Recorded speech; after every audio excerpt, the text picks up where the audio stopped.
अरे दोस्तों, UPPCL 2.0 free online class channel में आपका स्वागत है। मैं जितेंद्र सर आप लोगों का हार्दिक स्वागत करते हैं। दोस्तों, आज का टॉपिक है विद्युत रोधक। विद्युत रोधक मतलब इंसुलेटर आज का एक विशेष टॉपिक है और इस टॉपिक से रिलेटेड जितने भी पॉइंट हमारे बन सकते हैं मैं हर एक बिंदु पर विस्तार पूर्वक चर्चा करूंगा। और बेटा, इसमें जो भी मुख्य पहलू रहेंगे या किसी भी परीक्षा में कितने भी प्रकार के या टाइप के क्वेश्चन इंसुलेटर से आएंगे वो सभी के सभी हमारे वीडियो से रिलेटेड ज़रूर रहेंगे। तो बेटा चलते हैं आगे।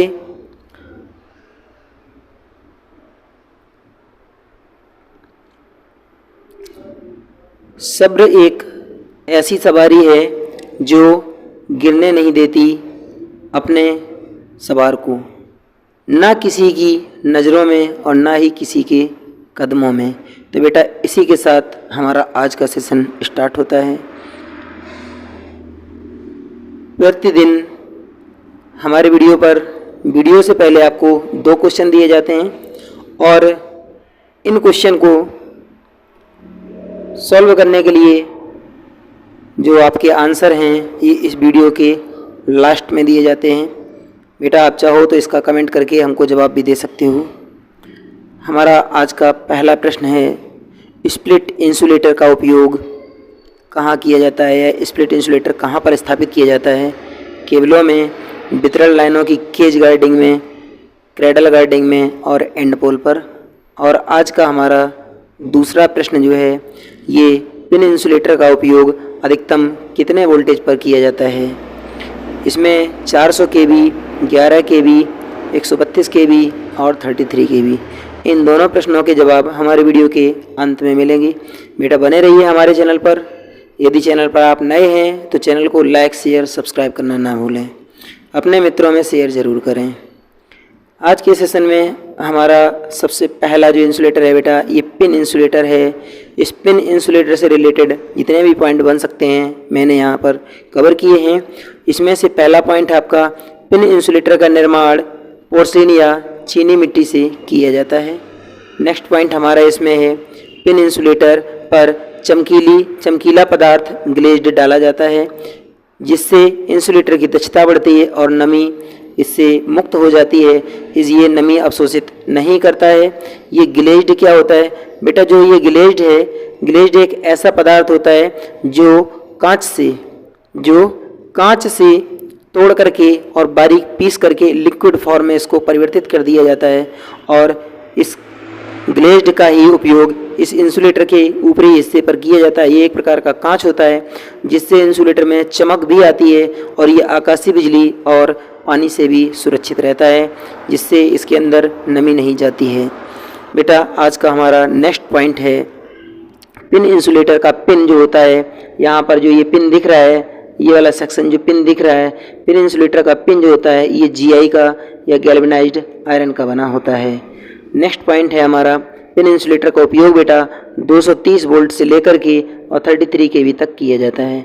मिनिमम अगर पूछेगा तो 230 वोल्ट मारेंगे और मैक्सिमम पूछेगा तो वो 33 kV मार सकते हैं।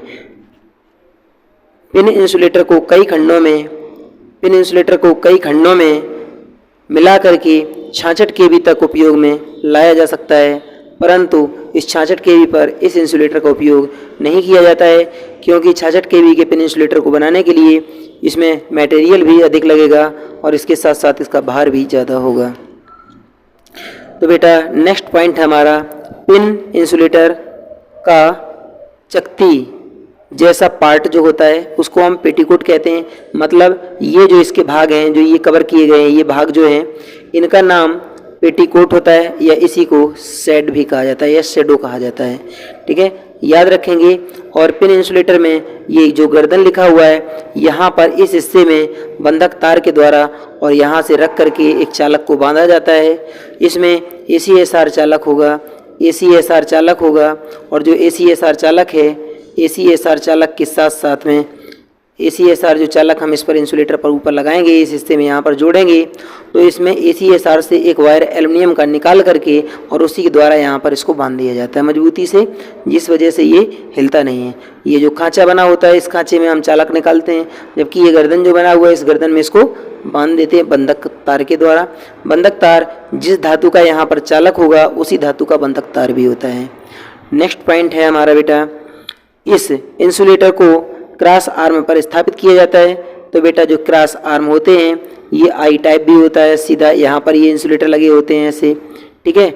इसके बाद वी टाइप भी होते हैं इस प्रकार से, तो यहाँ पर इंसुलेटर लगे होते हैं। इसके बाद यू टाइप भी होते हैं आपके क्रॉस आर्म, तो यहाँ पर ये इंसुलेटर लगे होते हैं।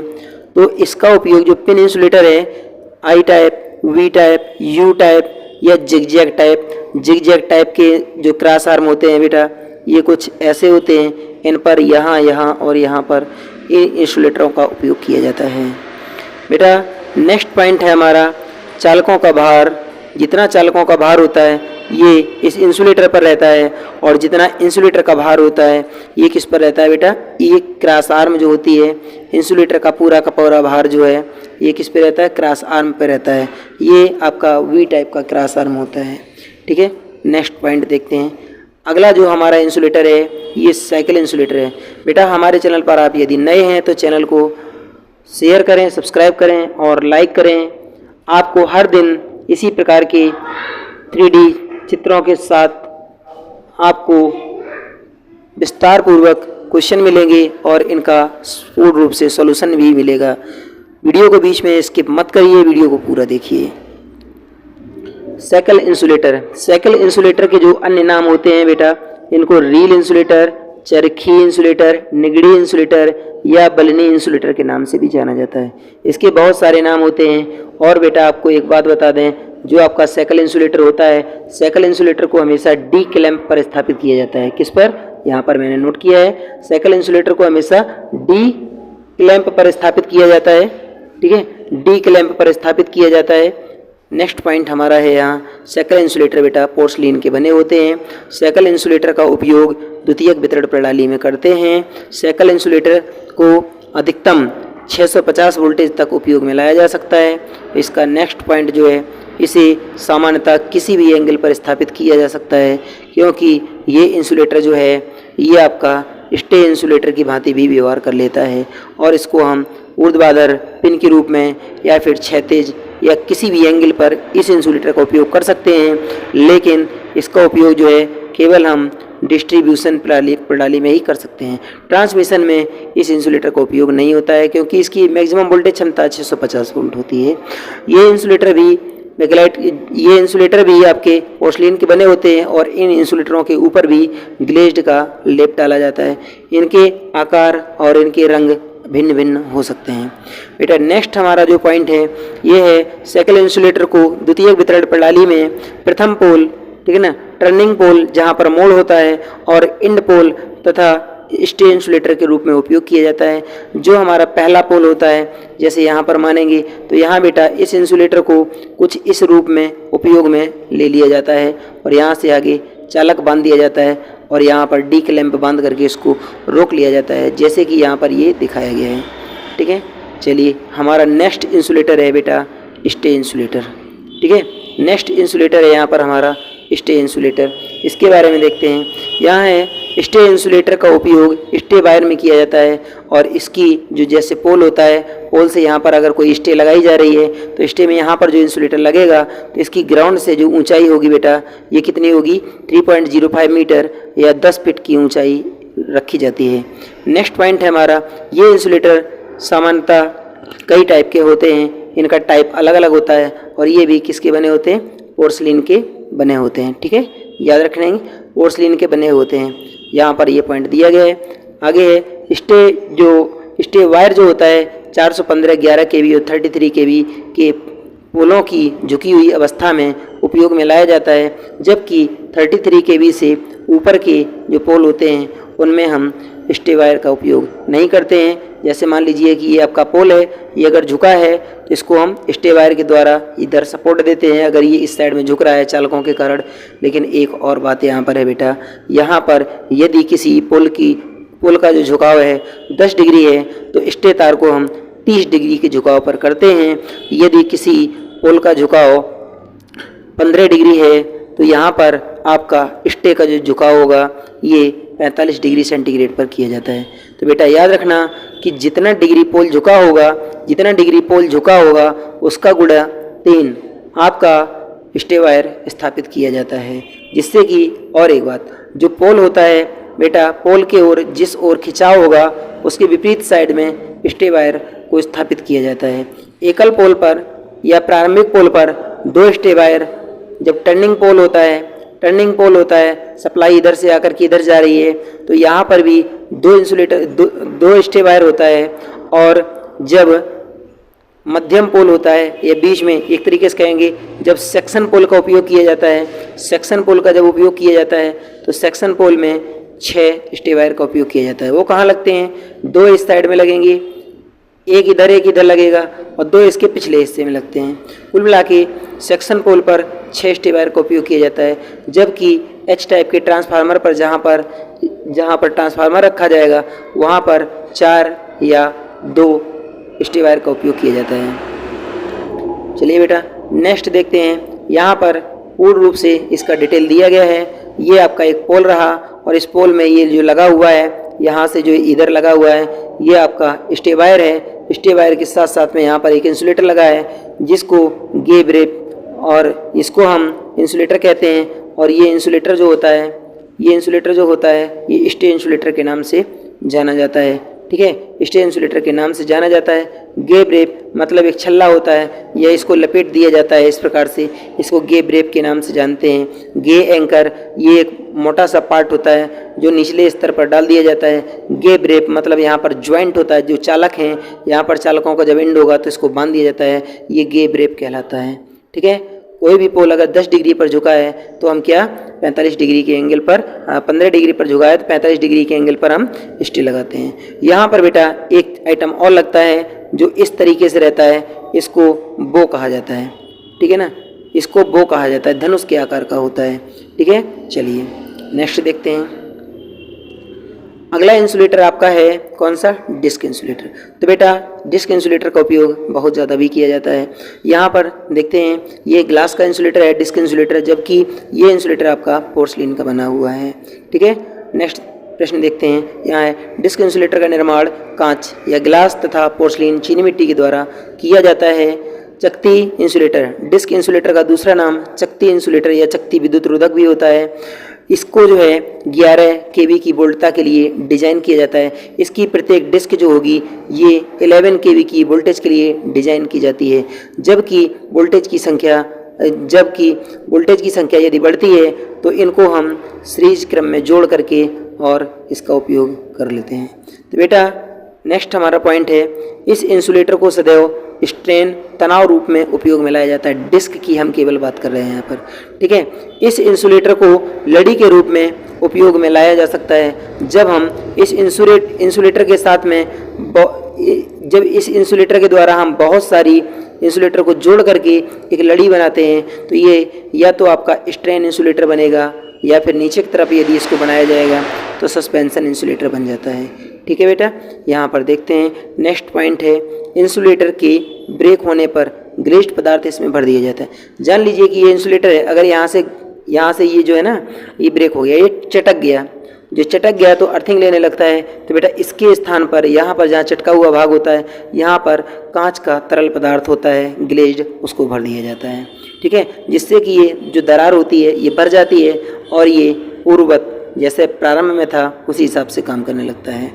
बेटा नेक्स्ट क्वेश्चन हमारा है, इस इंसुलेटर में ग्लेज्ड पदार्थ भरते हैं जबकि इस इंसुलेटर को क्रॉस आर्म पर ही स्थापित किया जाता है। जितने भी इंसुलेटर होते हैं, कौन सा इंसुलेटर, कुछ इंसुलेटर को छोड़ करके ज़्यादा से ज़्यादा इंसुलेटर जो है क्रॉस आर्म पर भी स्थापित किए जाते हैं। हमारा नेक्स्ट इंसुलेटर है बेटा कौन सा?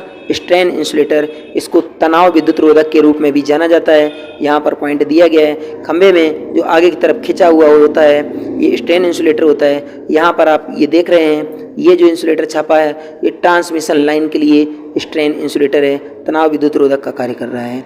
इसमें एक वायर, ये नीचे की तरफ जो वायर गया है, इस वायर का नाम जम्फर वायर होता है, ठीक है ना। क्या नाम होता है? जम्फर वायर होता है। जबकि इसमें यहाँ पर जो ये पॉइंट दिखाई दे रहे हैं, इन पॉइंटों को हम कौन सा? आर्कन हॉर्न के नाम से जानते हैं, ठीक है, आर्कन हॉर्न के नाम से जानते हैं। इसका पॉइंट है स्ट्रेन इंसुलेटर लड़ी बनाकर, स्ट्रेन इंसुलेटर की लड़ी बनाकर, सॉरी यहाँ पर स्ट्रेन के स्थान पर आपका रहेगा डिस्क, ठीक है ना। डिस्क इंसुलेटर की लड़ी बनाकर स्ट्रेन इंसुलेटर का निर्माण किया जाता है। बहुत सारी डिस्कों को जोड़ करके एक आपका स्ट्रेन इंसुलेटर का निर्माण किया जाता है। नेक्स्ट है स्ट्रेन इंसुलेटर को संचरण प्रणाली में प्रथम पोल, टर्निंग पोल और एंड पोल पर स्थापित किया जाता है, जबकि नदी, झरना, रेल लाइन और रोड को क्रॉस करने पर भी स्ट्रेन इंसुलेटर का ही उपयोग किया जाता है। बेटा नेक्स्ट पॉइंट हमारा है स्ट्रेन इंसुलेटर को हम 33 kV से लेकर के और आपके 765 kV तक उपयोग में लेते हैं, जबकि डीसी सप्लाई में सर्वाधिक स्ट्रेन इंसुलेटर का उपयोग 800 kV की लाइनों में भी किया जाता है। नेक्स्ट पॉइंट देखते हैं। नेक्स्ट पॉइंट जो है आपका सस्पेंशन इंसुलेटर है। बेटा आपको बता दें कि बहुत सारे डिस्कों को, किसमें? डिस्कों को जब हम इस रूप में, क्षैतिज रूप में स्थापित करते हैं और इनको आपस में कनेक्ट करवा दिया जाता है, तो यहाँ पर सस्पेंशन इंसुलेटर का निर्माण होता है। सस्पेंशन इंसुलेटर में डिस्क क्षैतिज अवस्था में रहती है, जबकि लड़ी ऊर्ध्वाधर अवस्था में रहती है। ये क्वेश्चन पेपर में पूछा गया है। जबकि स्ट्रेन इंसुलेटर में जो पोजीशन होती है, स्ट्रेन इंसुलेटर में जो पोजीशन होती है, इसमें डिस्क ऊर्ध्वाधर होती है, डिस्क ऊर्ध्वाधर होती है, जबकि लड़ी जो होती है ये कैसी होती है? लड़ी क्षैतिज होती है और डिस्कों को ऊर्ध्वाधर स्थापित किया जाता है। और यहाँ पर क्या है? जस्ट इसका उल्टा होता है। तो बेटा यहाँ पर जो डिस्कें होती हैं इनको क्षैतिज अवस्था में लगाया जाता है, क्षैतिज अवस्था में लगाया जाता है, जबकि आपका जो लड़ी होता है ये ऊर्ध्वाधर होता है, ठीक है। बात समझ में आई? यहाँ पर नेक्स्ट पॉइंट देखते हैं कि जंपर सपोर्ट के लिए इस इंसुलेटर का उपयोग सर्वाधिक किया जाता है। यहाँ पर जंपर सपोर्ट, जब कोई लाइन का टर्निंग होता है तो यहाँ पर इसका जंपर सपोर्ट के लिए भी उपयोग कर लेते हैं, और जब कोई लाइन सामान्य अवस्था में चलती है तब भी इसी इंसुलेटर का उपयोग किया जाता है। नेक्स्ट पॉइंट देखते हैं। डिस्क इंसुलेटर की लड़ी बनाकर स्ट्रेन इंसुलेटर का निर्माण किया जा सकता है। ये प्रायः ग्लास मतलब कांच या पोर्सलिन के बने होते हैं, और इनकी जो वोल्टेज क्षमता है ये आपकी सस्पेंशन इंसुलेटर की जो वोल्टेज क्षमता है स्ट्रेन इंसुलेटर की भांति होती है। इसका उपयोग हम 33 kV से लेकर के बेटा आप 765 kV AC सप्लाई पर और यहाँ पर DC सप्लाई में भी इस इंसुलेटर का उपयोग होता है। यहाँ पर जो दो रिंग देख रहे हैं आप, ये जो दो रिंग बने हुए हैं, इन रिंगों को जो देख रहे हैं, इन रिंगों को ग्रेडिंग रिंग या गार्डिंग रिंग के नाम से जाना जाता है। इसके द्वारा क्या होता है? जो लड़ी होती है इसकी दक्षता बढ़ती है, ठीक है ना। लड़ी की दक्षता बढ़ती है, साथ साथ में इसकी कैपेसिटी भी बढ़ जाती है, ठीक है ना। इसकी दक्षता बढ़ाने के लिए हम, किसी भी लड़ी की दक्षता बढ़ाने के लिए हम, ठीक है, किसका उपयोग करते हैं? ग्रेडिंग रिंग का उपयोग करते हैं। ग्रेडिंग रिंग से सबसे अधिक कैपेसिटी सबसे नीचे वाली डिस्क की होती है और सबसे कम कैपेसिटी सबसे ऊपर वाली डिस्क की होती है। हम इस समय सस्पेंशन इंसुलेटर की बात कर रहे हैं। बेटा नेक्स्ट हमारा इंसुलेटर है बुशिंग इंसुलेटर। ये इस प्रकार का इंसुलेटर होता है। इसका उपयोग हम आंशिक रूप से करते हैं। इसका कुछ हिस्सा बॉडी के अंदर और कुछ हिस्सा बॉडी के बाहर रहता है। हमारा पहला पॉइंट है इसका, बुशिंग इंसुलेटर सामान्यतः पोर्सलिन के बने होते हैं। इनका उपयोग ट्रांसफार्मर में, सर्किट ब्रेकर में और इंस्ट्रूमेंट ट्रांसफार्मर मतलब उपयंत्र ट्रांसफार्मरों में सर्वाधिक किया जाता है। बुशिंग इंसुलेटर आंशिक रूप से बाहर से दिखाई देने वाले भाग हैं। इसका आंशिक रूप से कुछ भाग बाहर दिखाई देता है, जबकि कुछ हिस्सा इसका अंदर दबा रहता है, ठीक है। नेक्स्ट पॉइंट हमारा है बड़े ट्रांसफार्मर में ऑयल से भरे हुए बड़े ट्रांसफार्मर में ऑयल से भरे हुए जो बुशिंग होते हैं उनका उपयोग किया जाता है, जबकि बुशिंग इंसुलेटर में तांबे या पीतल की, जो यहाँ पर आपको ये छड़ दिखाई दे रही है, ये या तो आपकी कॉपर की रहेगी या आपकी ब्रास की रहेगी। कॉपर या तांबे की छड़ी यहाँ पर, कॉपर या पीतल की छड़ी यहाँ पर उपयोग में लगाई जाती है, जो कि इंसुलेटर से सीधे अंदर तक संयोजन के लिए प्रदान की जाती है। जबकि बेटा इसका जो ये कैप होता है ये आपका जिस धातु की यहाँ पर छड़ डाली जाती है उसी धातु का यहाँ पर इंसुलेटर कैप भी स्थापित किया जाता है। इस इंसुलेटर पर जो ये दो वायर निकले हुए हैं इन वायर को बेटा आर्गन हॉर्न के नाम से जानते हैं। ये आकाशीय बिजली को निगलेक्ट या स्पार्क करके नष्ट कर देते हैं, ख़त्म कर देते हैं।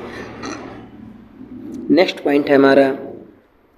पॉइंट है इनपुट तथा आउटपुट की बुशिंग दोनों अलग अलग होती हैं। बेटा आपकी जानकारी के लिए बता दें, जो इनपुट की बुशिंग जो होती है या हम कहेंगे उच्च वोल्टेज की जो बुशिंग होती है वो होती है बड़ी, ठीक है ना, वो होती है बड़ी। जबकि निम्न वोल्टेज की जो बुशिंग होती है वो बेटा छोटी बुशिंग होती है, ठीक है। वो बुशिंग कैसी होती है? वो बुशिंग छोटी बुशिंग होती है, जबकि उच्च वोल्टेज की जो होगी वो आपकी बड़ी बुशिंग होती है। नेक्स्ट पॉइंट आपका देखते हैं। नेक्स्ट पॉइंट है धारा ट्रांसफार्मर की इनपुट तथा आउटपुट की बुशिंग इंसुलेटर जो होते हैं ये समान आकार के होते हैं। हम यहाँ पर सीटी की बात कर रहे हैं। सीटी में जो इंसुलेटर स्थापित किए जाते हैं इंसुलेटर की संख्या 6 होती है, जो छोटे सीटी होते हैं उनमें, ठीक है ना। जो आप 11 kV तक के उपयोग में जो सीटी लेते हैं, इस सीटी में इंसुलेटर की संख्या जो बुशिंग होती है इनकी संख्या 6 होती है, 3 इनकमिंग में और 3 आउटगोइंग में। जो सब स्टेशन पर सीटी उपयोग में लाते हैं उसमें केवल एक ही इंसुलेटर उपयोग में लाया जाता है। बेटा यहाँ पर हमारा जो पॉइंट है ये पॉइंट है धारा ट्रांसफार्मर में इंसुलेटर इनपुट और आउटपुट की दोनों तरफ की जो बुशिंग होती हैं ये समान आकार की रखी जाती हैं। बेटा नेक्स्ट हमारा जो इंसुलेटर है पोस्ट इंसुलेटर का उपयोग हम किसके लिए? बस बार की सपोर्ट के लिए करते हैं, जबकि पोस्ट इंसुलेटर का निर्माण बेटा पोर्सिलिन के द्वारा किया जाता है। अब वर्तमान में पोस्ट इंसुलेटर फेराइट के भी बनाए जा रहे हैं, ठीक है ना। वर्तमान में पोस्ट इंसुलेटर फेराइट के भी बनाए जा रहे हैं। फेराइट के इंसुलेटर को पोलेराइड इंसुलेटर के नाम से जानते हैं, ठीक है। पोलेराइड इंसुलेटर के नाम से भी जानते हैं। नेक्स्ट पॉइंट हमारा है, अगला है पोलेराइड इंसुलेटर। तो बेटा पोलेराइड इंसुलेटर सामान्यतः फेराइट पराचुंबकीय पदार्थों का बना होता है, और ये जो फेराइट नाम का जो पदार्थ होता है ये बेटा विद्युत जो होती है इसका कुचालक होता है, ठीक है ना। विद्युत का कुचालक होता है जिससे इसका निर्माण किया जाता है। इस इंसुलेटर का उपयोग हम किसी भी कोण पर कर सकते हैं, इसको हम किसी भी एंगल पर स्थापित कर सकते हैं। इसको पिन के रूप में उपयोग कर लेते हैं, स्ट्रेन के रूप में उपयोग कर लेते हैं, सस्पेंशन के रूप में उपयोग कर लेते हैं, इसका हम बुशिंग के रूप में भी उपयोग कर लेते हैं, और इस इंसुलेटर के द्वारा हम सबसे अच्छी विद्युत रोधन भी प्राप्त कर सकते हैं। ये इंसुलेटर आकार में छोटे होते हैं परंतु इनकी कैपेसिटी बहुत ज़्यादा होती है। बेटा ये इंसुलेटर गिरने से टूटते नहीं हैं, और इनकी डिस्क जो होती हैं ये बेटा यहाँ पर मैंने लिख रखा है PVC की डिस्क होती है। इस इंसुलेटर का आकार एक इंसुलेटर जो सबसे छोटा इंसुलेटर होता है ये आपका 33 kV के लिए डिज़ाइन किया जाता है, ठीक है। इसका उपयोग हम pin insulator, strain insulator, suspension insulator, ठीक है ना, किसी भी उपयोग में इसको हम ले सकते हैं या प्रत्येक एंगल पर इसको स्थापित किया जा सकता है, ठीक है बेटा। नेक्स्ट पॉइंट हमारा है, आगे देखते हैं जो स्पेशल है कुछ। यहाँ पर रेलवे में कुछ इंसुलेटर उपयोग में लाए जाते हैं, ठीक है ना। रेलवे में जो इस प्रकार का इंसुलेटर जहाँ पर दिखाई देता है इस इंसुलेटर का नाम सस्पेंशन इंसुलेटर होता है, जबकि हम लोगों ने जो ट्रांसमिशन में अभी पढ़ा सस्पेंशन इंसुलेटर झूला के रूप में उपयोग में लाए जाते हैं। जबकि रेलवे प्रणाली में जो सस्पेंशन इंसुलेटर उपयोग में लाया जाता है वो इस टाइप का होता है, खिंचा हुआ होता है, ठीक है। जो रेलवे प्रणाली में सेक्शन इंसुलेटर होता है ये कुछ इस टाइप का होता है, और इसमें होता क्या है कि इसमें एक ओर की जो पावर सप्लाई होगी, एक ओर की, जैसे मान करके चलिए 2 सब स्टेशन हैं SYS1 और SYS2, 2 सब स्टेशन हैं। इनके बीच में हम एक दूसरे की विद्युत सप्लाई को संयोजित नहीं होने देते हैं। इस दोनों को आपस में एक दूसरे से विद्युत रोधित रखने के लिए इस सिस्टम का रेलवे में उपयोग किया जाता है, जो सेक्शन इंसुलेटर के नाम से जाना जाता है, ठीक है। इसमें इस साइड में दूसरे सब स्टेशन की सप्लाई और इन चालकों पर किसी दूसरे सब स्टेशन की सप्लाई होती है, जिससे कि ट्रेन भी आसानी से निकल जाए और इनके ऊपर एक दूसरे का जो पावर है ये पावर भी ना जा पाए। बेटा स्ट्रेन इंसुलेटर रेलवे में भी उपयोग में लाए जाते हैं, और इन इंसुलेटरों को कुछ इस रूप में स्थापित किया जाता है, ये रॉड इंसुलेटर के नाम से भी जाने जाते हैं, ठीक है। ये कुछ रेलवे के इंसुलेटर थे। तो बेटा कैसा लगा हमारा वीडियो?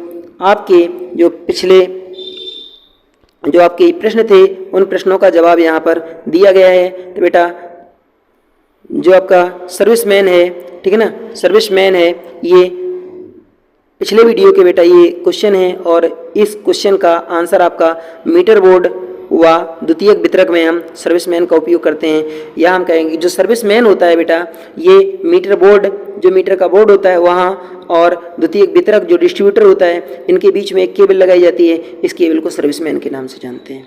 नेक्स्ट क्वेश्चन आपका है कि प्राथमिक संभरक या प्राथमिक जो संभरक जो फीडर होता है, इसके लिए कौन सा जो क्वेश्चन है या आंसर है ये संबंधित नहीं है। एक बार क्वेश्चन को ध्यान से पढ़ेंगे। यहाँ क्या लिखा है, प्राथमिक संभरक या जो प्राइमरी फीडर होता है इसके संबंध में कौन सा सत्य नहीं है। तो बेटा यहाँ पर जो प्राथमिक फीडर होते हैं, प्राथमिक जो फीडर होते हैं या प्राथमिक संभरक हम इसको कह सकते हैं 765 kV, 765 kV, 400 kV, 200 kV, 132 kV पर उपयोग में लाए जाते हैं, जबकि यहाँ पर 33 kV इसके अंतर्गत नहीं आता है। 33 kV बेटा द्वितीयक फीडर का हिस्सा है। ठीक है, आज के हमारे जो प्रश्न थे उन आज के प्रश्नों का जवाब यहाँ पर दिया गया है और इन प्रश्नों को आप देख सकते हैं कि स्प्लिट इंसुलेटर मैंने अभी आपको बताया था। इसको जो स्प्लिट इंसुलेटर होता है बेटा, इसके बारे में मैंने नहीं बताया है। स्प्लिट इंसुलेटर का हम बना करके आपको डिज़ाइन दिखा रहे हैं। कहाँ पर लगता है, जैसे मान करके चलिए एक यहाँ पर पोल लगा हुआ है। इस पोल में यहाँ पर ये बहुत सारे चाल लग गए हैं, बहुत सारे चाल लग गए हैं, ठीक है ना। इसके ऊपर यहाँ पर इंसुलेटर भी लगा हुआ है, क्योंकि इनको हमको विद्युत रोधित करना है पोल से, ये दृष्टि भी। तो यहाँ पर एक इंसुलेटर स्थापित किया जाता है ऐसे करके, ठीक है। यहाँ पर एक इंसुलेटर ऐसे करके कुछ स्थापित किया जाता है और इसको जो है इस प्रकार से जोड़ा जाता है, इस प्रकार से जोड़ा जाता है। आप लोगों ने भी देखा होगा, इसको इस तरीके से कहीं कहीं जोड़ दिया जाता है। तो जो ये जो कंडीशन बनाई गई है, इसको हम क्या गार्डिंग, केज गार्डिंग के नाम से जानते हैं। और केज गार्डिंग में पोल से पहले केज की दूरी 1 मीटर रखी जाती है। उसके बाद पहले केज और दूसरे केज के बीच की दूरी बेटा 3 मीटर रखी जाती है। इसके बाद सभी केज की दूरी 3 मीटर ही रखी जाएगी, जबकि पहले केज की दूरी 1 मीटर रखी जाती है। इस केज गार्डिंग में सबसे ऊपर जो इंसुलेटर उपयोग में लाया जाता है वो इंसुलेटर आपका केज इंसुलेटर होता है, ठीक है। स्प्लिट इंसुलेटर के नाम से इसको जाना जाता है। यहाँ पर देख सकते हैं ये स्प्लिट इंसुलेटर है, इसका उपयोग हम वितरण लाइनों में केज गार्डिंग में करते हैं, ठीक है। नेक्स्ट पॉइंट यहाँ है, पिन इंसुलेटर का उपयोग हम अधिकतम कितनी वोल्टेज तक करते हैं, तो इसका अधिकतम 33 kV तक उपयोग में लाया जाता है। इसको हम 11 kV पर भी उपयोग में लेते हैं, जबकि 400 kV और 132 kV पर पिन का उपयोग नहीं किया जाता है। बेटा कैसा लगा हमारा आज का वीडियो? यदि वीडियो अच्छा लगा हो तो वीडियो को लाइक शेयर सब्सक्राइब ज़रूर कर दें। बेटा आपसे प्लीज़ रिक्वेस्ट है, हमारे वीडियो को शेयर ज़रूर कर दिया करो। मैं इतने मेहनत से आप लोगों के लिए 2-4 मिनट का जो भी है 10-15 मिनट का वीडियो बनाता हूं, और इस एक वीडियो बनाने के लिए हमको बहुत ज़्यादा मेहनत करनी पड़ती है। आप देख रहे हैं इसमें हम 3D सभी टॉपिक के जो टॉपिक जिससे संबंधित होता है उसी से रिलेटेड में आपके टॉपिक में चित्र भी लगाता हूं और पूरा का पूरा डिटेल के साथ बताता हूं। तो बेटा हमारा वीडियो यदि अच्छा लगा है तो अपने मित्रों में शेयर करना ना भूलें, और प्लीज़ वीडियो को शेयर ज़रूर कर दिया करें, कमेंट किया करें और सब्सक्राइब भी किया करें, ठीक है बेटा। Thank you for my watching. Video देखने के लिए धन्यवाद। आपका दिन शुभ हो, मंगलमय हो। Thank you for my watching.